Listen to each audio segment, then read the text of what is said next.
Hello, everyone. It's Adrian from the Pageant Project with you again. And my special guest for today is Charlotte Cush, who is Ms Galaxy Australasia 2022. That's quite a mouthful. Charlotte, how are you?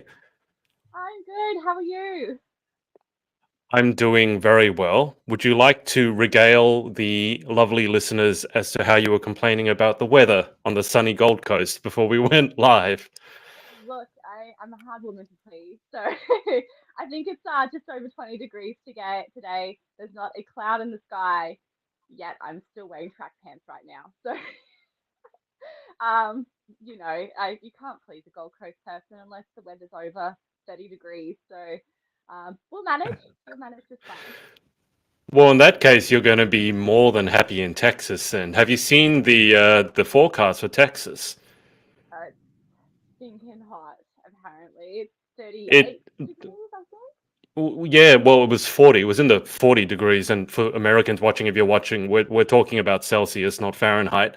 We Aussies do it in Celsius, but it was over 40 degrees, and I got to think it's going to be pretty humid as well. So will that make you happy? I think that's pushing the borderline of too hot. But again, you can't please the Gold Coast girls. um, it'll be fine. I'm actually really looking forward to the warmer weather, so can't wait to get over there. And it's under 30 days now. I had a countdown on, it's like, what, 28 or something days. So I guess Yeah. first question has to be, how are you feeling this close to going? And also, given that for you, it's been quite a wait or a ride because Galaxy Pageant has been postponed several times. We're finally going.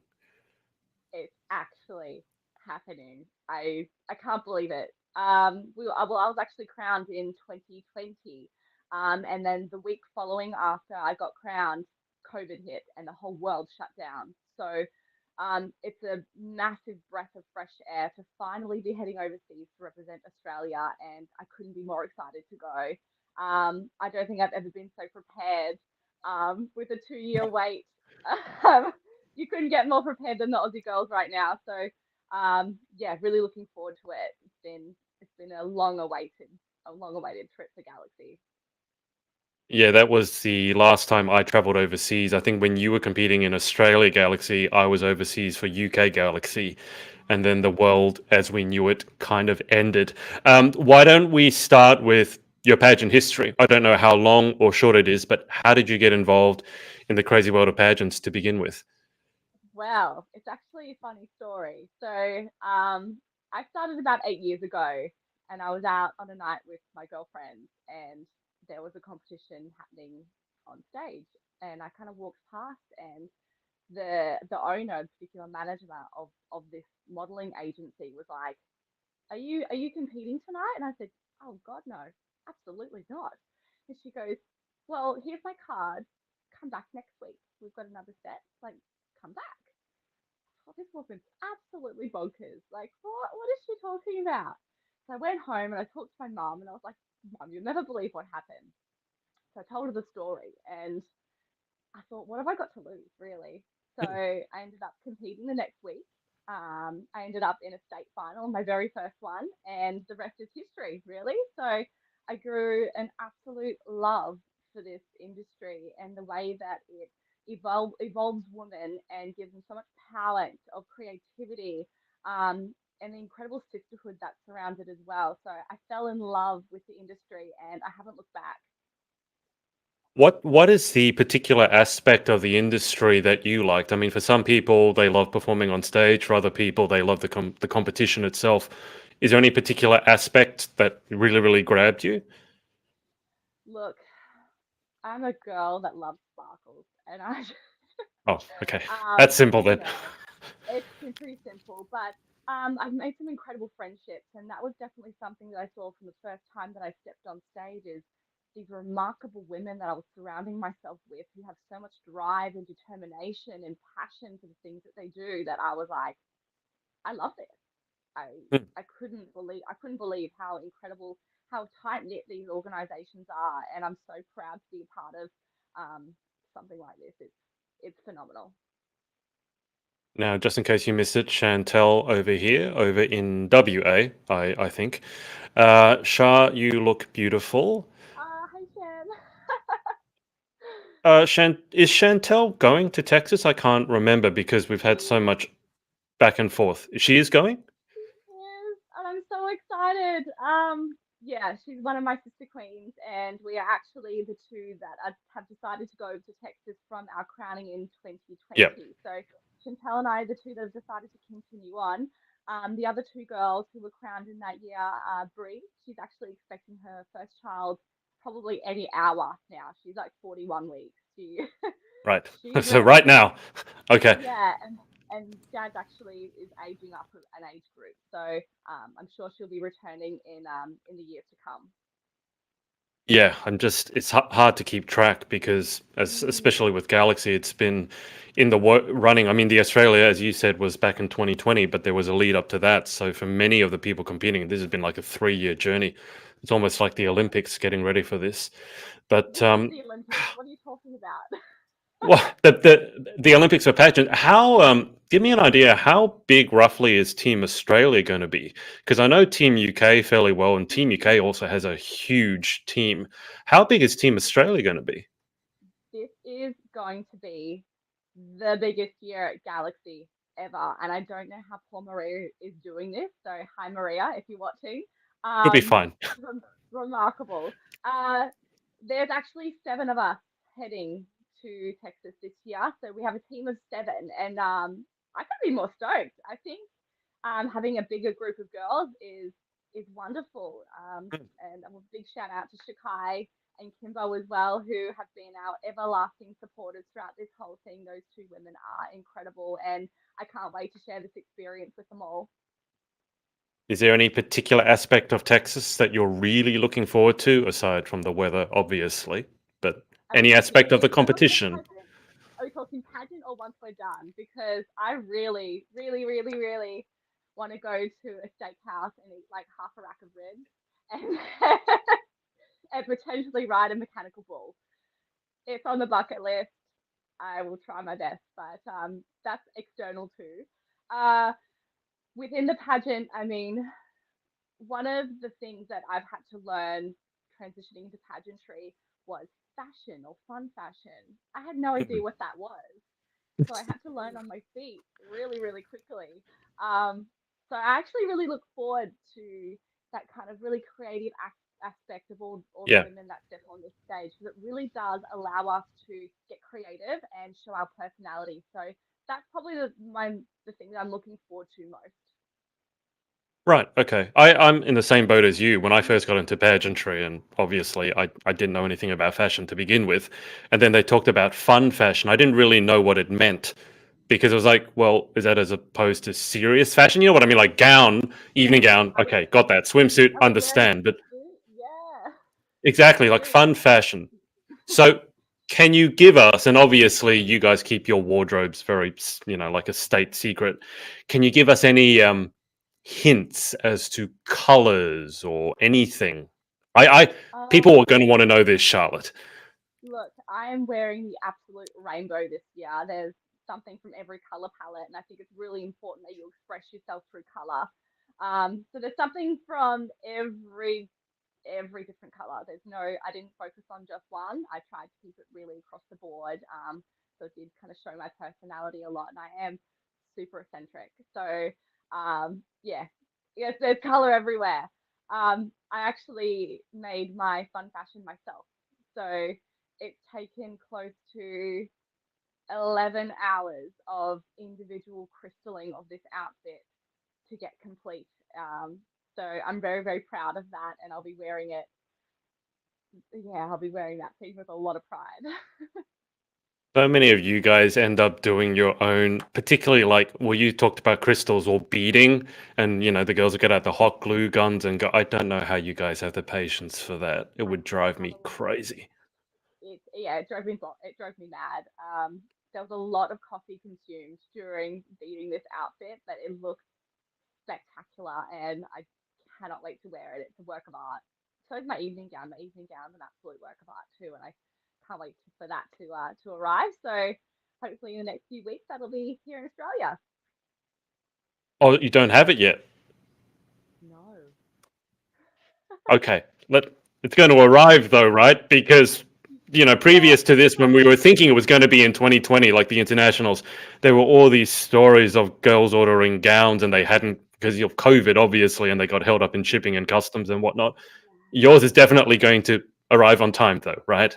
it is coming. It will be here. I've set a deadline and I've been promised that date. So it's actually here, but I've sent it back for some alterations. So I have tried it Oh, on. I okay. just wanted a couple of things changed. So it does exist. I'm just waiting for it to Okay. arrive back in Australia again. So All right. it's coming. Good to know. Good to know. It's not just a figment of your imagination. Now, you mentioned a Absolutely. mechanical ball. That sounds like fun to me. I would. I'd be more than willing to give that a go. Might have to have a drink before I do that. On that subject, we'll have a smooth segue to health and fitness, which is one of the things that you wanted to talk about. Now, obviously, I've given you a good stalk on Instagram, and I've seen a lot of health and fitness posts. So why don't we start with health and fitness? What does it mean to you? How did you get so passionate about that industry? So basically, in a really small nutshell, I grew up as an athlete. I was a competitive swimmer until I was 18. Um, and I kind of grew out of the sport because I had been doing it for such a long time. I lost a little bit of love for it. Yeah. Had a bit of kind of like a hiatus from fitness for a little bit, and then when I started getting back into pageants again 8 years ago, it was like it reignited how important healthcare and just health in general was to a lot of females because we do neglect ourselves a lot because we care so Mm, much for other people. So I thought it was a really good way, especially through Galaxy, to promote health and fitness for women who just absolutely have no clue because I had no clue when I first started out. So um, that's how I got into it, is just trying to educate women how to do it in a healthy and a safe environment that they can ask questions that they think are stupid, which aren't, to people like myself who just, yeah, are healthy and fit and are a really good example and a really good role model for women just all around yeah. Australia. Let me ask you this. I mean, because you said you did swimming, but I was a tennis coach, a head tennis coach at one of the girls' schools around here, the secondary girls' schools. And I got to say, just because you're brought up as an athlete doesn't necessarily mean you actually know much about health and fitness, because very often you're just told Mm. what to do. So when you started on your own health and fitness journey, what were some of the things you had to learn, or some of the things maybe you had to unlearn in order to Yeah. be the healthiest and fittest version of you? I think the hardest thing to unlearn for Mm, me was that nutrition. That yeah. boggles my mind. So a lot of girls are in this kind of mentality where they see things on social media where they feel like they have to starve themselves. Mm, That ain't it. It's really not it. So really important that their nutrition is on point, and I've got some incredible support at Never Quit in Bundle who have been phenomenal in my fitness journey and have taught me so much about health and fitness that I kind of like to pass that on to my followers. Um, but nutrition is definitely one thing that I'm quite passionate about, and I do like to post what I eat a lot, and I eat mm, a lot. So I do like to promote that with young women and to really change that stereotype of it's not just about being skinny, it's about mm, being healthy and being having a good mentality about that as well. It's a demon yeah. I've challenged with myself for so many years. Is it's not about being skinny, it's about being healthy and it's about having a really Mm. good balance in life. I think it's doubly tough for your background. I don't know if you struggle with this, but as a swimmer, because very often we talk about having swimmer's body, which for a girl normally means having broad shoulders, which for a lot of girls, I think it looks phenomenal. You look strong. I like that. But for a lot of girls, they're like, oh my God, I look, I'm going to have these square shoulders sort of thing, and they hate that. So was there any struggle for you in particular with that? Look, I think typicals are sorry, swimmers are just very typically up and down, like a rectangle, Mm, with little kind of like a Dorito with some shoulders. Um, I did have that for a long time, but I think once you stop being an athlete, yeah. your hormones kind of kick in, and then you become more womanly. So it does change, because your hormones are going different places now. So yes, I did have that problem for a little while. It took a couple of years for my body to figure out what was going on. and that was a really tough transition as well, is because you do gain a little Yeah. bit of weight, and that was okay. Yeah. But I had to really find that balance, and I'm really happy with my fitness and health journey, and I really do hope that I inspire and I'm a good role model to a lot of women out there that you can do it, and it's yeah, it's a really good way of life. Talk to me about food for a second, if that's okay. Sure. What are your favorite things to eat? We've already talked about steakhouse, and now I can't stop thinking of steak. But what are your favorite? Like, if you were going to die tomorrow, God forbid, what would the last meal be for yourself? Oh, okay. Have you seen those Instagram kind of restaurants that do the carbonara in the cheese wheel, and they've mixed the pasta inside the cheese wheel? No, but I can imagine it. Okay. You should look it up. So it's basically a big cheese wheel, like so big. And they dump the pasta on the inside into like a crevice. And the heat from the pasta melts the cheese around the outside, and they turn Hmm. the cheese. There's people out there that know what I'm talking about. You I'm distracted gonna yourself now, thinking if about I was this. gonna die, yeah, it's gonna be some type of big carby carbonara with extra bacon. Like pasta is Oh, life. that'd just be a disaster for myself because the two foods I can't stop eating. One is pasta, and the other one is Yeah, cheese. So if you put yeah, those two together, I would eat yeah. the entire restaurant. I'm gonna show you. I'm gonna send you the reel from Instagram that I found, and you'll literally just you'll die. You'll die either from I don't that know or how. some type of coronary heart disease from the clogging of your arteries because it's so good. Maybe both. Yeah. We'll have to see.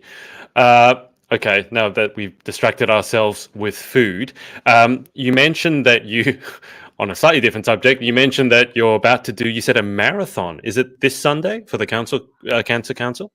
Yeah, so this Sunday, one of my chosen charities that I work for on my platform Galaxy is the Cancer Council. I've worked with them for a couple of years now, and as a little fitness challenge that I decided to do in the lead up into Galaxy, I decided to join the Gold Coast Marathon. Now, just to clarify, Little challenge. A little I'm not, challenge. We'll just I'm casually not do a marathon. having songs. Uh, I'm I'm not doing the full marathon because Okay. there's no way I'd be able to complete that. There's people out there that and I applaud them for doing that. I'm actually just doing I'm doing the 10K Village Roadshow. I call it a sprint for a lot of for because I usually run long distances. So the 10K is that's what I'm doing. I've set myself I can run 10K. I've set myself a little bit of a challenge to do it in under a time frame that's really pushing the boundaries. So I actually ran during high school, so it kind of Right. has never really went away with my in kind of in that fitness journey. So um, I've actually decided to go from 50 minutes, which is my original time frame, so that's 5 minute K, and I'm gonna take that down to 47 minutes. So it's quick. And yeah, it's amazing. I'll see if I can do it. But I have a charity page that I've opened up with Grassroots, which is actually on my Instagram at the moment. And all the Okay. money raised from Grassroots goes directly to the Cancer Council, which supports families and also cancer patients in their cancer journey. So I'm actually an oncology nurse. So to me, this is something that's really, really close to my heart. It's very important that we do help these people, on their journeys. We all know someone who's touched by cancer in Mm. some way, shape, or form. So all of that money goes directly back into the Cancer Council, also with cancer research as well. So really, really, really vital funds. Well, good luck with that. You call it a 10-kilometer sprint. To me, it sounds Yeah, like a 10-kilometer trek through hell. I'm not a natural born runner, but I'm sure you'll do. What? So, how long are you? What's the time you're setting yourself to run 10 kilometers? 47 minutes. So yeah, that's like a That's fast. 440K. That's Yeah. Jeez. Okay. Well, good luck with it. I hope you're prepared. I hope you got your shoes and all that stuff. You did mention being an oncology nurse. So a nurse that deals with patients, obviously, who are going through the oncology ward through with cancer. I think you also mentioned somewhere hematology. I mentioned that because my father actually is a hematologist, or he was a hematologist, so I'm familiar with that side of things. Mm. But I'm just curious, what is it like being an oncology nurse? I mean, over the past 2 years with COVID, one thing, but then emotionally, because you're not dealing usually with people who are well. They're not in that ward because they're well. I got to imagine it's got to be a tough job. Look, it's it's not an easy job, no, but someone's going to do it, and I have so much passion for this. Mm, I have been an oncology nurse for 8 years now, close to 8 years, and I've wow. loved every minute of it. I actually have a double specialty in apheresis and stem cell harvesting as well. So I'm not just kind of oncology, hematology, but I also have a second aspect of that as well, which is incredibly specialized. Um, there's no day that is the same, and I Mm, have come across some of the most remarkable people through my work that are my patients, and I mean, I'm in awe of my patients that I come into contact with. These people are some of the strongest, most willing, wholehearted people I've ever met. And it's such an unfortunate place to come across these people. yeah. But it really does make you realize just how precious and important life is and how it can be cut short at any point. So my Mm. job really grounds me and makes me appreciate all the really small little things. It makes you love harder. It makes you uh, realize just how precious life is. So I'm so grateful for being a nurse. Yeah, I love it. I guess on a lighter note, the fact that you're a nurse means you'll be good on your feet the entire time. So, having maybe not wearing with heels, but as a nurse, I imagine you're used to having to walk around and be on your feet an awful lot. Yeah, heels are a walk in the park for me. It's maybe I should do my 10K in my heels. That sounds like a great idea. Oh no, no, Charlotte, don't no, because you're going to do that. You're going to twist an ankle, and everyone's going to blame me for that. So no, no 10 kilometers in heels. Okay, I promise.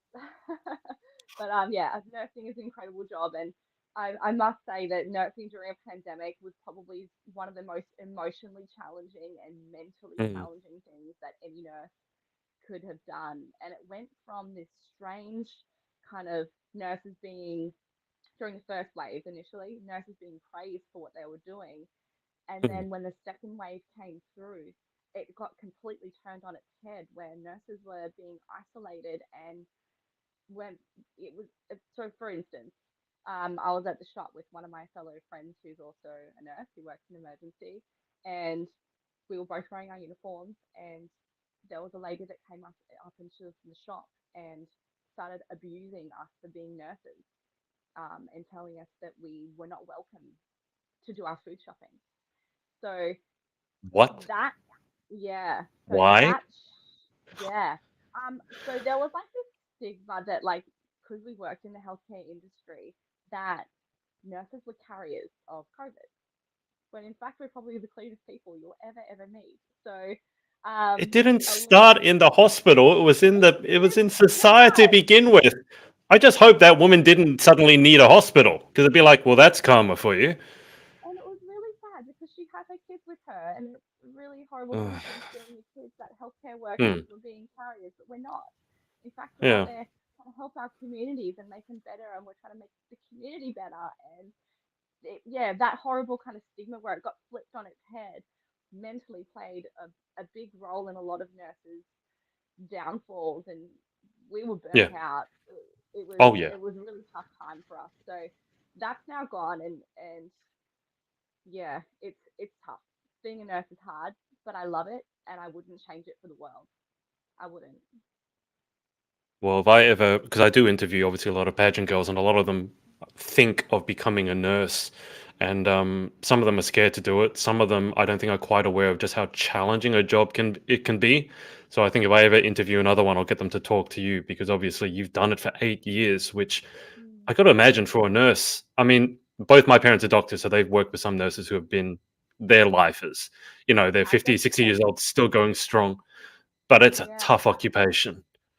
it is tough, but like I said, I wouldn't change it for the world. And the things that I've learned and the things that I've seen and the people that I've met is priceless, absolutely priceless.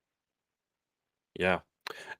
The other thing that you wanted to chat about is challenging stereotypes. Now, I think this is a good jumping off point to get into that because you've used words such as aphoresis, or I don't even know if I said that word right, but Oh, long, long, long, big words. And there still is a stereotype, unfortunately, that pageant girls are ditzy, they're airheads, and, they all want world peace. They don't know what they're talking about. mm, So, in terms of stereotypes, what sort of stereotypes have you had to battle growing up, both as a woman and then obviously as a pageant girl, and then even as a nurse?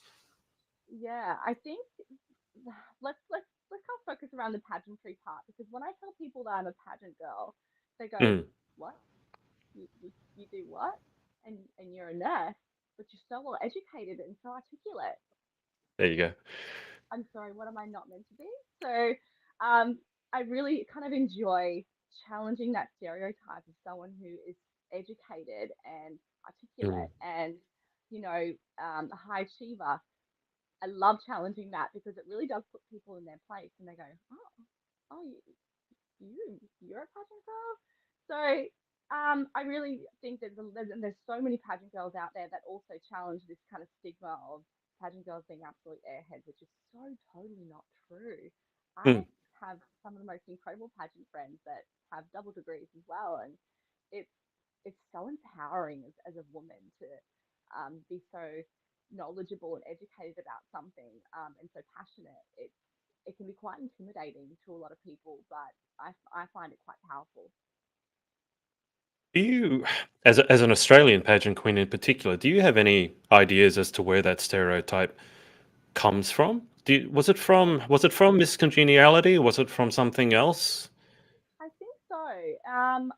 You know, I think in like kind of movie magic, I guess things like Mm. this do happen, and they do have to kind of class certain characters as that, which I totally understand, and I love that movie by the way. So, you know, Every I pageant girl understand. does. Yeah. What's your favorite date again? Yeah, exactly. No, Yeah. every pageant girl. Well, when I was first getting into it, I thought that pageant girls would hate that movie because it painted, in some ways, not the most flattering image of some of the pageant girls, but they all love it. I get, and it's also important to be able to take a joke, isn't it? Yeah, I do, but I also think that Sandra Bullock does a really good job at challenging that stereotype of what a pageant Mm, girl should be. So she does incredible justice to that movie. Um, and yeah, I think I love that movie. I can't put it wrong really. perfect. Well, with Texas looming up, have you given any thought to how you want to do? Are you putting any expectations on yourself? Or, as most of us probably, are you just excited to be able to go over there finally after waiting for 3 years? I haven't been overseas since probably 4 months since COVID happened. So I Right. I can't wait to get over there. But I think the best thing that you can do as a pageant girl internationally is to not put any pressure on yourself. You know, you shouldn't go there with a mind frame of I'm going to win because Hmm. you'll probably be very disappointed at the end of the day. Yeah. Um, and there can only be one winner. And I think when you are a pageant girl, you really have to just accept that. I went through years of beating myself up if I didn't place. And that's another mentality I've really improved on and grown and matured throughout my pageant journey. And um, I think just the best thing to do is to not have any expectations and to just go and enjoy it and make memories and make friends. And that's the most important thing. You can't buy these type of memories. They're once in a lifetime. And then when it's done, go ride a mechanical bull. 100% and eat some ribs. Um, what about in terms of, outside of pageantry, in terms of the future? Have you given any thought to where you see yourself in a year from now, 5 years from now, 10 years from now? Oh, I am one of those women who just let life happen. I don't like planning too much. I'm very much once the door opens, let's do it. But until it's closed, just yeah, I literally just kind of I live on the edge of my seat. I don't like to plan things too much because if it doesn't happen, then I get sad. So I yeah, I I prefer just let life take its course. Um, I'm sure in a year, hopefully I'll be back in Texas recrowning another queen. That would be wonderful. But like I said, no expectations. I live my life to the fullest, and that's all I can hope for. You sound spontaneous. I'm so spontaneous, it's scary. What's the most ridiculously spontaneous thing that you've ever done? I jumped out of a plane.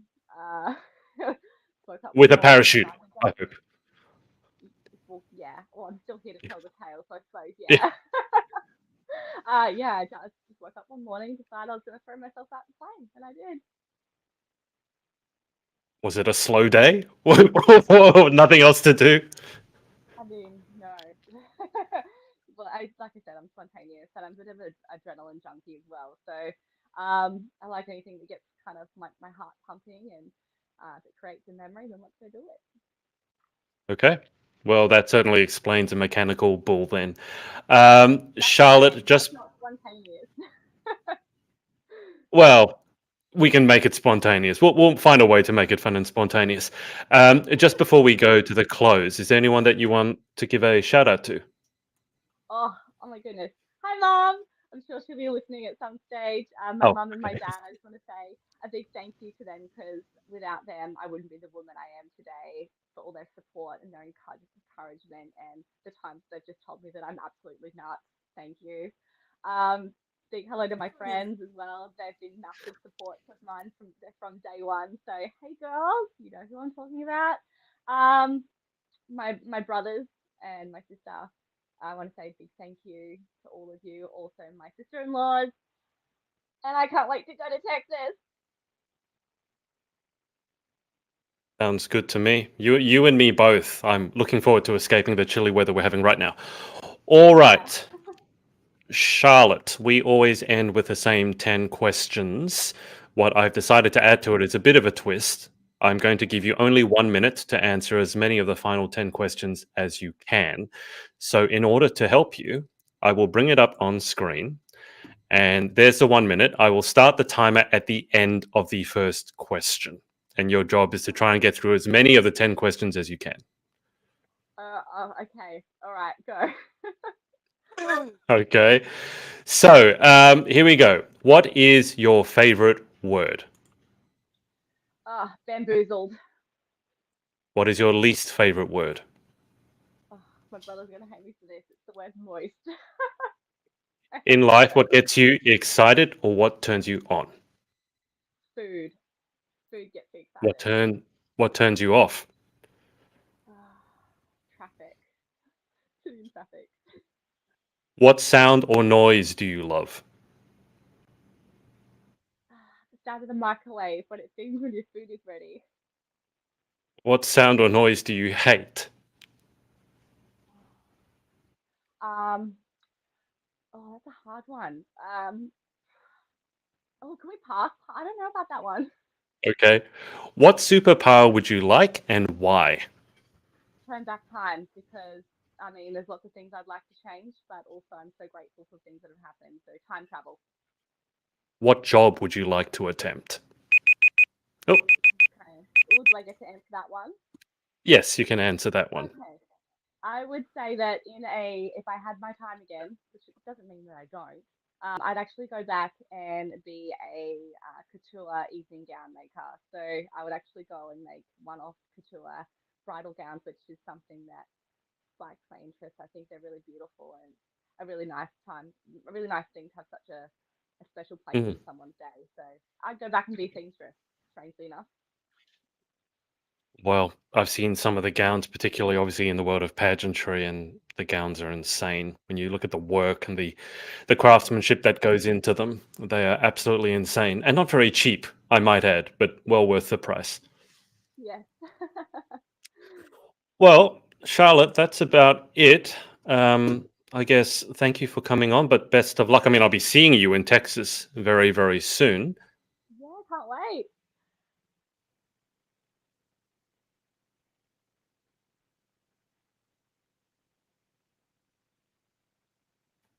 Oh, Oh, where'd you go? Sorry, Charlotte, can you hear me? I dropped out for a sec. Can you hear me okay? Yeah, I can. Let's try that again. So, best of luck in Texas. I'll see you over there. And thank you so much for coming on. Thank you so much for having me. I had an absolute ball. Thank you. Perfect. Now, as I told you, I'll keep you on the line for just a second whilst I hang up with the audience. But thanks to everyone else for watching, whether it's live or on the replay. And we will speak to you next time. Bye-bye for now. Hey, thanks so much for watching. Sorority Access is now open. So if you'd like to join an amazing group of women and learn how to be the most powerful, confident, and impactful queen possible, head to thepageantsorority.com. I'll see you there and see you in the next video.